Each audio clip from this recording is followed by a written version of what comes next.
और बांकीपुर विधानसभा उपचुनाव की मतगणना से पहले बीजेपी ने अपनी जीत का दावा किया है। मंत्री रामकृपाल यादव ने कहा है कि पार्टी जीत को लेकर पूरी तरह से आश्वस्त है। उन्होंने यह भी कहा कि जीत का अंतर भले कम हो लेकिन कमल ही खिलेगा। साथ ही उन्होंने 3 अगस्त के बाद धन्यवाद यात्रा निकालने का भी ऐलान किया। लेकर कितनी आस? 200%, 200% पक्का जीत होगा। मार्जिन कम जाएगा, मैं जीतता है। एक्चुअली इस बार वोटिंग थोड़ा कम हुआ है और मुझे लगता है कि 34% से कुछ अधिक हुआ। पिछले बार 41% से कुछ अधिक हुआ। हाँ, सब कम हुआ। वो कारण है, बाई इलेक्शन है, बहुत लोगों की रुचि नहीं रहती है। बहुत लोग बाहर है ना, कोई पढ़ाई के लिए बच्चा गया हुआ है बाहर, कोई सर्विसेज में गया हुआ है, बहुत सारे लोग बाहर रहते हैं। शहरी इलाका है टोटल, गांव का इलाका तो है नहीं, तो इसलिए थोड़ा परसेंटेज कम हुआ है। ये आरोप तो बीजेपी पे लगा रहे हैं प्रशांत किशोर। ना भटकाने का।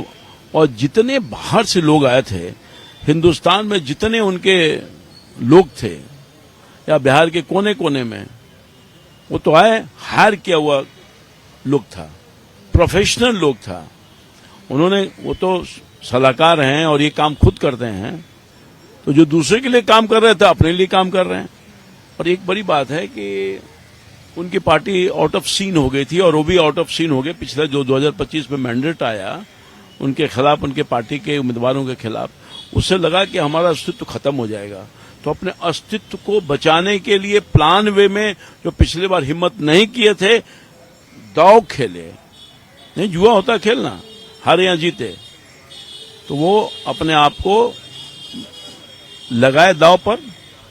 तेजस्वी यादव भी आश्वस्त है अपनी जीत को लेकर कि इस बार बांकीपुर में लालटेन। तेजस्वी यादव तो इतना नॉन सीरियस पॉलिटिशियन है, मेरे पुत्रवत हैं। मैं इतना नॉन सीरियस पॉलिटिशियन मैंने नहीं देखा। वो डुबा दिया राष्ट्रीय जनता दल को। उनका उम्मीदवार तो कंटेस्ट से बाहर हो गया।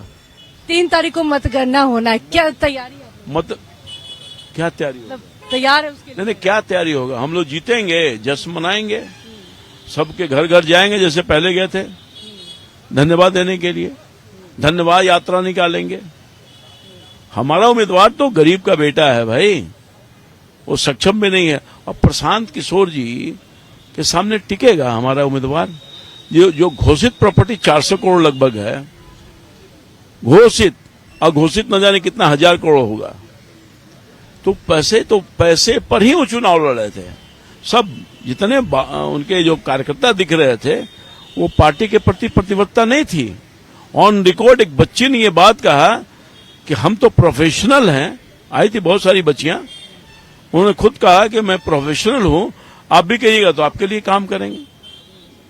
तो इस तरह का कार्यकर्ता कहीं चुनाव जिताता है? मतदाता को भटकाने की कोशिश की। मगर हमारे मतदाता मालिकों, मैं आभार व्यक्त करना चाहता हूं कि आपने सही जगह पर वोट किया और कमल पर बटन दबा करके नीरज जैसे गरीब बच्चे को अपना आशीर्वाद दिया और सेवा का मौका दिया। कैमरा पर्सन निहाल के साथ मैं पूजा शर्मा, न्यूज़ 11 भारत, पटना। बीजेपी